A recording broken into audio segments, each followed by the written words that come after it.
শ্বাসকষ্টজনিত কারণে হাসপাতালে ভর্তি হয়েছেন আওয়ামী লীগের সাধারণ সম্পাদক ওবায়দুল কাদের। আওয়ামী লীগের সাধারণ সম্পাদক ও সাবেক সড়ক পরিবহন ও সেতু মন্ত্রী ওবায়দুল কাদের মারা গেছেন। আমার বাবা যে নির্দোষ ছিল, আমার বাবা কোনো দোষ করে নাই, আজকে তার প্রমাণ হয়েছে আমার বাবা কোনো দোষ করে নাই।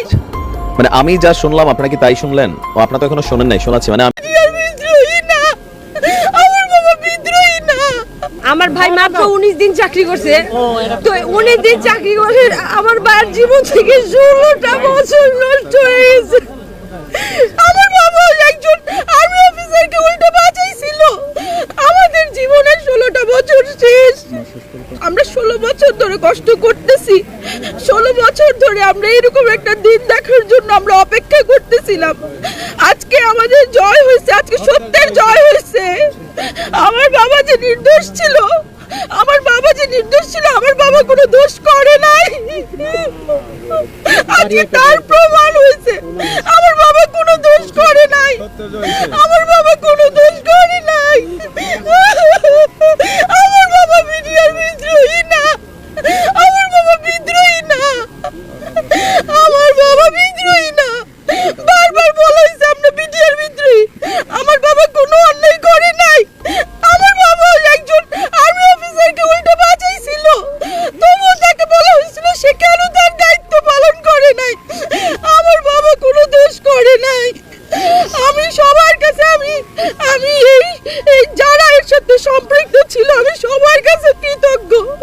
আমার বাবাকে আমরা ফিরে পেলাম, আমার বাবা কোনো দোষ করে নাই, আমরা তাকে ফিরে পেলাম, আমি কৃতজ্ঞ। আমি এই রায়ের জন্য অপেক্ষা করতেছিলাম যে এরকম একটা রায় হবে। সিল্কো সিল্ক এন্ড শাইন, যাতে আছে আর্গান অয়েল ও ওট প্রোটিনের গুডনেস, যা আপনার চুলকে রাখে হেলদি এন্ড শাইনিং। এরপরে বিদ্রোহীর তকমা আমাদের উঠে যাবে, এরকম একটা ইয়া চাই যে আমাদের বিদ্রোহী তকমা উঠে যাবে, এবং যারা এর সাথে জড়িত ছিল অবশ্যই তাদের বিচার চাই, সেই খুনিদের বিচার চাই, যাদের জন্য আমাদের জীবনের 16টা বছর শেষ হয়ে গেল। তাদের বিচার চাই, খুনি যারা ছিল তাদের বিচার চাই। আমরা চাই যারা জড়িত ছিল সে যাই হোক না কেন, তার বিচার হোক, তার বিচার হোক। আমি রাষ্ট্রের কাছে এটা আবেদন, তার বিচার হোক। তার জন্য আমার জীবনের 16টা বছর শেষ, আমাদের জীবনের 16টা বছর শেষ, আমাদের জীবনের 16টা বছর শেষ করে দিছে।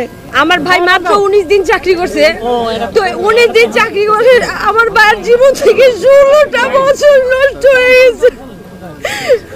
তোর জীবনে অনেক কিছু দিতে পারবো, কিন্তু এই 16টা বছর কখনোই দিতে পারবো না। আমার ভাই অপরাধ করেনি, আমরা বারবার বলেছি আমার ভাই এই বিদ্রোহের সাথে আমার ভাই জড়িত ছিল না। আমরা বারবার বলেছি, কিন্তু আমাদের কোনো কথা শোনা হয়নি। আমরা বারবার বলেছি যে আমার ভাই এই কাজে ছিল না, আমার ভাই অসুস্থ ছিল। আমরা বারবার বলেছি, কিন্তু আমাদের কথা কেউ শুনে নাই। আমার ভাই মাত্র 19 দিন চাকরি করে একটা মানুষ কিভাবে অপরাধী হয় আমার জানা নাই। সেই 19 দিনের চাকরির জন্য আজ 16 বছর জেল খাটছে। এই 16 বছর হয়তো আমি জীবনে অনেক কিছু দিতে পারবো, কিন্তু আমার ভাইকে এই 16টা বছর আমি দিতে পারবো না। তবে আমরা যে অপরাধী নয়, এটা এখন সারা বিশ্বের মানুষ জানুক যে আমরা হত্যাকাণ্ডের সাথে জড়িত ছিলাম না। যারা এই হত্যাকাণ্ডের সাথে জড়িত আর যারা মূল হোতা, আমাদের যেই প্রধান উপদেষ্টা আছে সারা বিশ্ব, মানে সারা বাংলাদেশের জনগণের কাছে বলি যে যারা এই মুখোশের আড়ালে আছে তাদের প্রত্যেকের আইনের আওতায় এনে শাস্তি দেওয়া হোক, কঠিনতম কঠিন। আমি যা শুনলাম আপনারা কি তাই শুনলেন? ও আপনারা তো এখনো শোনেন নাই, শোনাচ্ছি। মানে আমি না মিলাইতে পারতেছি না যে সার্জিস হাসনাতরা এই আন্দোলনের সময় পালাই গেছিল। বৈষম্য বিরোধীর কেন্দ্রীয় কার্যালয় এখন আওয়ামী লীগ ছাত্রলীগের অফিসের মতন টর্চার সেল। আচ্ছা, আমরা আগে শুনি তো এই ভাইটা কি বলতে চাচ্ছেন। বৈষম্য বিরোধীর অফিসটা নিয়ে একটা টর্চার সেল করেছে আওয়ামী লীগের পার্টি অফিসের মতো। আপনারা বলেন সার্জিস, তারপরে হাসনাত, এরা সবাই পলাই গেছিল। এখন কার্যালয় এনে যদি কাউকে হামলা করা হয়, কাউকে বেধড়ক মারে 22টা শিলাই ফেলা না, তাহলে এটাকে কি বলা হতে পারে? রিফাত, রশিদ সহ যারা এখানে উপস্থিত ছিল, তারা এই হত্যাকাণ্ডের সাথে হত্যাকাণ্ড ঘটানোর জন্য যে বেধড়কভাবে মারছে তার বিচার আমরা দাবি করি। নিশ্চয়ই শুনেছেন, আমাদের কুমিল্লার ভাষায় একটা প্রবাদ বাক্য আছে, হোটকার সাক্ষী হোটকা দে মাইনসে লাগে না। হোটকা মানে হচ্ছে কি, আপনার যে যখন ভারী বৃষ্টি হয়, তো যখন আকাশ থেকে বৃষ্টির পানি পড়ে এক ধরনের এরকম একটা রাউন্ড আকারের একটা শেপ ক্রিয়েট হয় পানির মধ্যে, তো এটা আবার আরেক বৃষ্টির ফোঁটা পড়েই কিন্তু ভাসতে ভাসতে এটা আবার ফুইটা যায়। হ্যাঁ, তো আমরা আজকে যার কথা শুনলাম তিনি গণ অধিকার পরিষদ মানে ভিপি নূরের যে গণ অধিকার পরিষদ, সেই পরিষদের একজন সাবেক নেতায় আমরা ধরতে পারি, অথবা রানিং হয়তো বা তিনি আছেন। তো তার বক্তব্য হচ্ছে এই যে আসিফ নাহিদ সহ যারাই আছে তারা সবাই কিন্তু এই গণ অধিকার পরিষদেরই এক সময়ের শিষ্য, মানে ভিপি নূরের কিন্তু শিষ্য। তো বিবর্তনের মাধ্যমে এই জুলাই অভ্যুত্থানের মাধ্যমে তারা একটা জায়গায় পৌঁছেছে। কিন্তু তার এই বক্তব্যের তিনি এটা একটা লম্বা চূড়া বক্তব্য, তিনি বলছিলেন যে সারা বাংলাদেশের মধ্যে যেখানে সবচেয়ে দুর্বার আন্দোলন হয়েছে এটা হচ্ছে যাত্রাবাড়ি। এটা কিন্তু বাস্তব, যাত্রাবাড়িতে হিউজ এখানে কন্ট্রোলিং আনতে পারে নাই। তো যাত্রাবাড়ির আন্দোলনটা নেতৃত্ব কারা দিছে?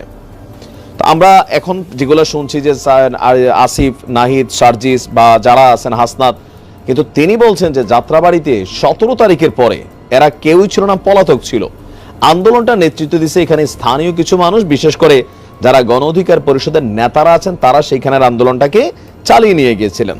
কিন্তু এখন যখন এই জুলাই আগস্টের পরে যারা বড় বড় পোস্টে বসে গেছে, বিপিনুরও কিন্তু বলছিল ওই দিন একবার যে অনেকেই কিন্তু এক দফা চানও নাই, কিন্তু এই অভ্যুত্থানের পরে বিভিন্ন রকম বক্তব্য দিয়া মিডিয়া কাভারেজ পাইয়া আপনারা এক একজন বড় নেতা হয়ে গেছেন। তো এই লোকের কথায় ঠিক একই কিন্তু কিছুটা আমরা শোর পাচ্ছি। এখন কেন তিনি নিজের রাজসাক্ষী হইয়া এই সকল তথ্য দিচ্ছেন? বলছেন যে বৈষম্য বিরোধী অফিসটা এখন টর্চার সেলে পরিণত হয়ে গেছে। এবার আসেন প্রেক্ষাপট, গেল 2 দিন আগে যাত্রাবাড়ির একটা শাখার সম্মত কমিটি নিয়ে আপনারা জানেন যে বৈষম্য বিরোধী কেন্দ্রীয় কার্যালয়ে একটা বৈঠকের জন্য আসছিল একটা টিম। তো আসার পরে এইখানে যারা সমন্বয়ক আছেন রিফাত রশিদ সহ আরো কয়েকজন, তারা ওই টিমের মেম্বারদেরকে বলছিল যে তোমরা তো ছাত্রলীগ করছো বা তোমরা আওয়ামী লীগ কানেক্টিভিটি এগুলা বইলা সম্ভবত একটা ট্যাগিং দিয়া, বাংলাদেশে এটা হচ্ছে বৈষম্যবিরোধী ছাত্র আন্দোলনের একটা নেগেটিভিটি ইদানিং আমরা দেখছি যে তাদের দ্বিমত যদি হয় কারোর সাথে বা তাদের বিপরীতে কোনো দাবি দেওয়া ওঠে, তাহলে বলা হয় আহত লীগ, এই লীগ, সেই লীগ, এরকম কিন্তু একটা ট্যাগিং খেলা চলে। তো এই খেলাটা, এই ছেলেটার বক্তব্য হচ্ছে এইসব খেলার দিন শেষ, যে আপনারা যারে তারে একটা ট্যাগ দিবেন, তারপর পিটাবেন, মারবেন, কেন্দ্রীয় কার্যালয়ে আইসা হত্যাকাণ্ডের উদ্দেশ্যে হামলা চালাবেন, ট্যাগ দিয়া এগুলা বাদ দেন। আপনারা এই দেশের মালিক হয়ে যান নাই, অথবা আপনারা সর্বেসর্বানা আন্দোলনে আমরাও নেতৃত্ব দিচ্ছি, প্রয়োজনে আমরা দুর্বার আন্দোলন গড়ে তুলব। যে রূপায়ণ ট্রেড সেন্টারে ওই দিন যে ঘটনাটা ঘটছে, এখন এই ঘটনা নিয়ে এখন পর্যন্ত আসলে কোনো সলিউশন আমরা দেখি নাই। তবে এই টিমটা মামলার দিকে যাচ্ছে। আমি কয়েক ঘন্টা আগে নিউজটা দেখলাম যে এই যে 2 গ্রুপ, এক গ্রুপ আরেক গ্রুপের বিরুদ্ধে, বিশেষ করে যারা মাইর খেয়েছে একজনের নাকি 22টা শিলাই লাগছে, তো তারা আইনি প্রক্রিয়ায় যাচ্ছে। তাহলে মামলাগুলো কাদের বিরুদ্ধে হবে আপনি বুঝতে পারছেন?